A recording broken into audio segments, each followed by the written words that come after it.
Pandati ndokumbira munyasonditsananguro zvakafamba sei mwana uyu. Akanga asununguka here kana kuti chiva karamba kanitasi.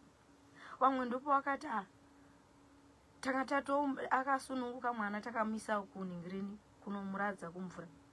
Vamwe ndipo vakati hatisi kuziva kuti zvafamba sei pakusununguka mwana anga abude here kana kuti kwete. Ndikati ndanzwa kuti mamenda kuchipatara ndiratidzewo mapepa acho ekuchipatara. Hapana mapepa akabuda. Hapana chakabuda. Okay. Kusanganisira murume wake kana baba vacho murume wangu vakaramba kunditsanangura.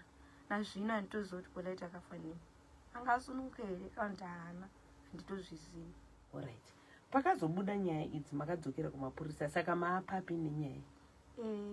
Takakwanisa kuvhurisa dhoketi rekuti tino mwana anofukunura. Saka tikuenda musi wa10 June kunyabhii. 10 which is on Monday.